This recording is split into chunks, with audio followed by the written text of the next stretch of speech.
Upon further inspection, a mechanical integrity podcast goes beyond the data and dives into the people, challenges, and stories behind reliability and inspection. Whether you're in the field or in the office, this podcast is for you because mechanical integrity isn't about assets, it's about the people who keep them running. This is episode 9. RBI was the way of the future.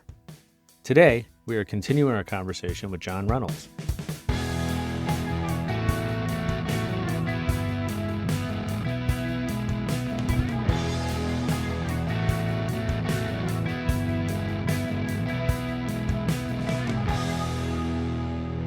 Hey, John, I'm going to ask a question here to Brandon can you just share a little bit with us about your memories as the 581 chair, like when you took the API RBI chair position and what it was like back in the day with that RBI committee? And you were there for a long time in that role, John. Can you share some stories with us about that? Well, that's interesting that you should ask, because I'm sure you have as good a memory of it as I do. But when it was back in the 1990s that we got together at API, and I had been looking at RBI in the power industry. The power industry was the leading industry in implementing risk-based inspection. Was it the nukes, John? Yes. You're quite right. It was primarily the nuclear industry and power. And we got together, and I think you were involved at that time as well as myself, and convinced the powers to be at the API that we ought to codify risk-based inspection within the refining and petrochemical industry. Yeah. And that then gave birth to API 580, which everybody's aware of. Has all the features and important aspects of RBI that all RBI processes must adhere to in order to be valid, and then eventually gave rise to 581, which was the API methodology on which the API software is built for risk-based inspection. So yeah, that was, 30 years ago or thereabouts that we got together and convinced the API that RBI was the way of the future, and we should move from time-based inspection, TBI as we call it, into condition-based inspection, CBI as we called it, to this third method, risk-based inspection. And the rest is history. Glad you asked about that, Greg. Oh, my pleasure, John. And, I remember some of the people involved. I remember, was it John Blackburn and Will Carter and Neil Horowitz? I think a couple of those guys may have held the chairmanship to the RBI before you came along. But as far as I know, you were the longest standing RBI group chairman. And it did start out, a lot of people may not realize that, it started out as owner operators only. It was an owner-operator effort that changed later. But anyway, interesting stuff. Right you are. Thanks, John. John, after going through the time-based and then the condition-based and then being a part of the risk-based, what are your thoughts around risk-based method? Whether it's 580 qualitative, whether it's quantitative, how do you feel having all of your years of auditing and your expertise on mechanical integrity?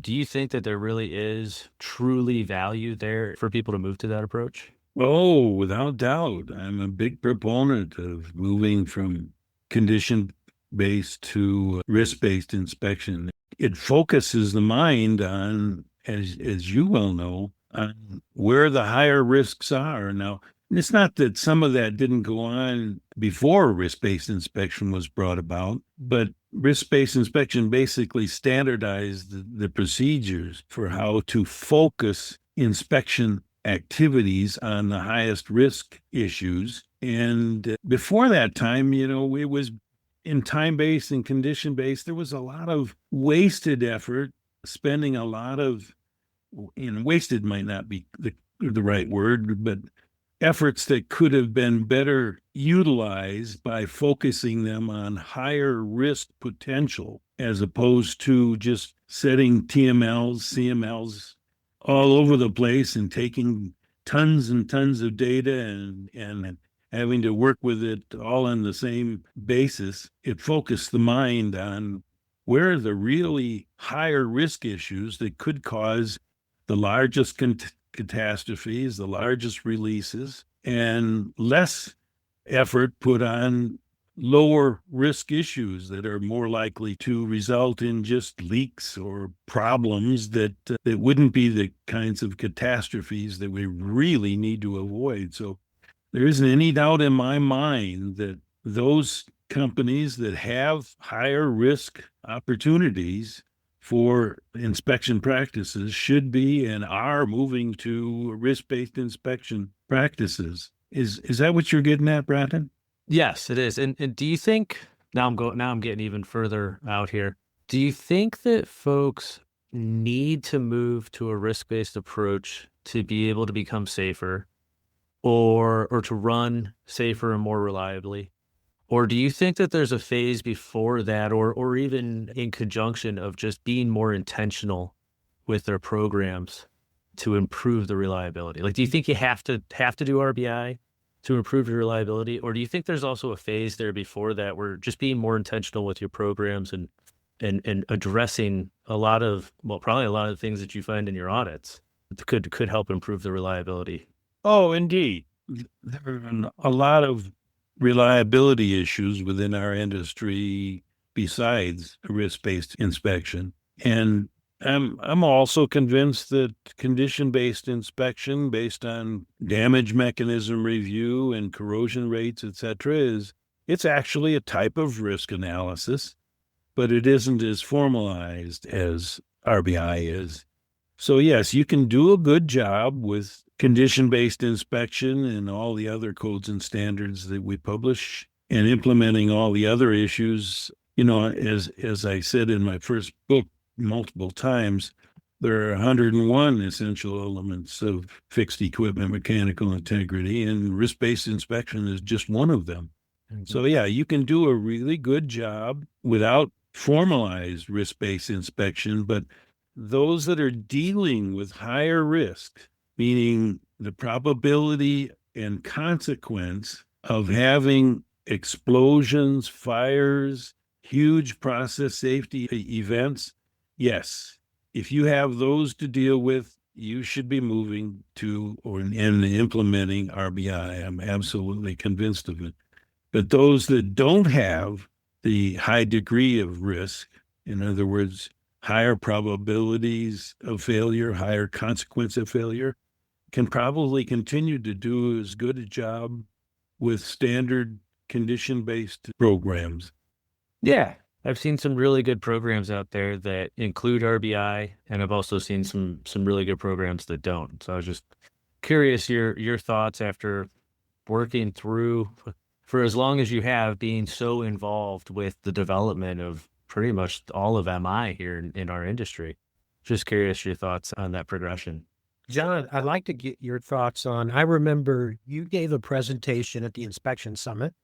I don't remember if it was at the one where you gave the keynote, but you gave a presentation on some trends and results you guys had been seeing in the PSAAP audits or whatever, the process safety audits. And I remember you had like a top 10 hit list of, after somewhere near 100 audits, here's what we're seeing. And here's where we think are the 10 top potential areas for improvement. And I remember one of those was that inspectors are so busy today, a lot of them don't have the time to analyze the data. They're managing warm bodies, but they didn't have the time to analyze the data. And I know another one was that they have a mountain of data to deal with, and the data in there pointing to the bad actor equipment is only in about 3 to 5% of that mountain. And when I heard that, I thought, wow, a tool like RBI where you're systematic, you're consistent, you go through the whole thing, you have the appropriate expertise doing the appropriate checks in the different places, that we're really, RBI is just one tool of others to help people screen and risk rank things. that could help them find those needles in the haystack or in that mountain that I think you were talking about. So, John, would you speak to that a little bit, and please correct me if I was inaccurate in anything I said. No, I'm glad you brought that up. That has one of my concerns, long-standing concerns, is that many inspectors are so overloaded with data taking that they don't have the time and emphasis from their management to spend as much effort on data analysis and determining what all that data and information that they're collecting means as they do out taking the data. And I think we're making progress in that area with many of the programs that are being implemented over the last decade or so. But many of the incidents that we were finding in our audits as a result of the investigations from significant incidents, one of the significant contributing factors was that the data was showing that there was a problem, but the data analysis wasn't sufficient to direct the attention of the appropriate people to correcting the problem and implementing what should have been those efforts in order to avoid future incidents, leaks, major losses, as much as there was on getting out there and taking more data. So I haven't said that as well as I would like to, but it was very true that, and I still think in a lot of cases today that inspectors are overwhelmed with the amount of data that they have to take, that there isn't the sufficient effort on the analysis. In the audits that we were conducting for the PSSAP, the API Process Safety Site Assessment Program, one of the things that we discovered was a few of the operating sites were having significant improvements in this arena by focusing senior inspectors and senior FEME engineers on data analysis, while the less experienced, less knowledgeable FEME inspectors were out taking the data. So they were having some pretty good luck with splitting the effort between data and those that should be doing data analysis and those that could be out taking data. And as a result of that, they were finding more things that they ought to be paying closer attention to. Now, with that said, I remember very well that in a very major incident that I was on the investigation team, that was a huge loss of life and a huge loss of equipment as a result of an explosion and fire. When we went back in and looked at the data, in fact, was pointing to the fact that there was a problem and that the corrosion rates had been increasing and something was likely to leak, or in this case, rupture.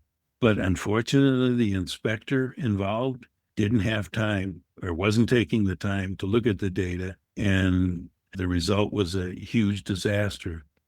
That had a huge impact on me, and that's why you bring up the issue. And I remember well that 20 years ago or whenever it was, I started to emphasize in my writings and in my talks to various groups that we had to substantially increase the amount of effort and quality of FEME data analysis to at least match the amount of effort and data quality that we were putting on taking the data.